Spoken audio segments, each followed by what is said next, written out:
Hey, it is me, the one and only, the pastor's ex-wife. I wanted to make this video because I have a lot of people just constantly, I don't think it's ever going to stop, where people are inquiring about the reality show that I casted in, The Preacher's Exes. And so I did make a post on Facebook to kind of give people a heads up. But even more so than that, I also wanted to advocate for women, well, basically anyone, to not get wrapped up in the glitz and glamour of anything and offer or how something just looks so unbelievable. You know how they always say that if it looks too good to be true, that it probably is. And so I have to, I'm persuaded to share my experience with the casting for the reality show, The Preacher's Exes. When we were down there the first time around, um, in Atlanta, Georgia, it was quite an experience. I had so much fun, so much fun. We were busy from the time we landed to the time it was time for us to board the plane.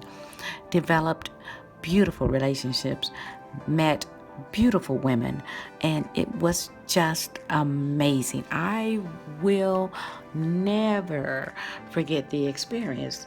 The only peeve that I do have is that we were offered part stake, if you would, lack of better terms. I don't have the contract in front of me, but I do still have it.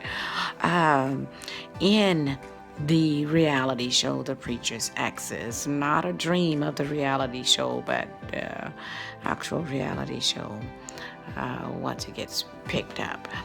And but in order to be a part of that, like a co-producer or executive on the board or shareholder, stockholder, in order to be those things, any one of those things, you had to pay.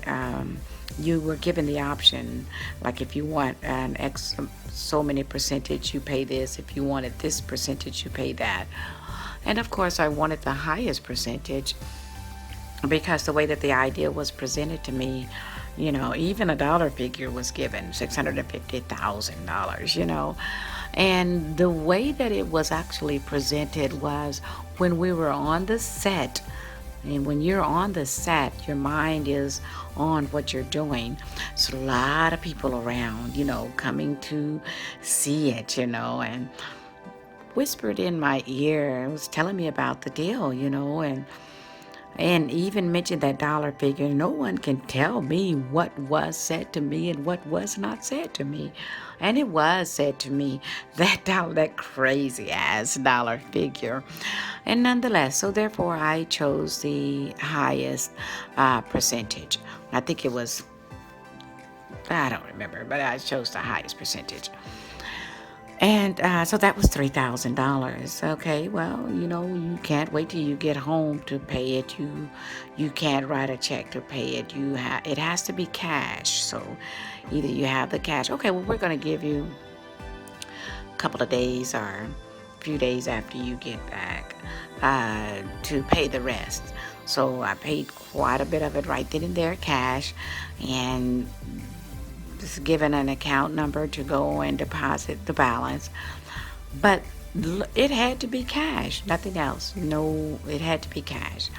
And so therefore I gave the $3,000. Well, 1 year go by, the show didn't get picked up. 2 years go by, 3 years go by, 4 years go by. Well, now it's 5 years go by and it didn't get picked up.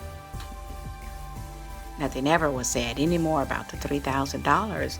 So I decided to call when we were about 3 years in and confront the issue. And the conversation was pretty much,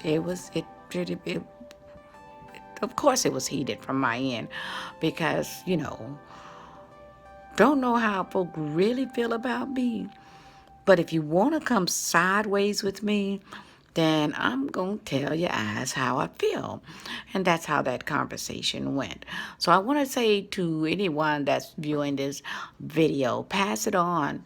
Don't get caught up in the glitz and glamour of anything. Don't give your money, don't sign shit until everything is validated.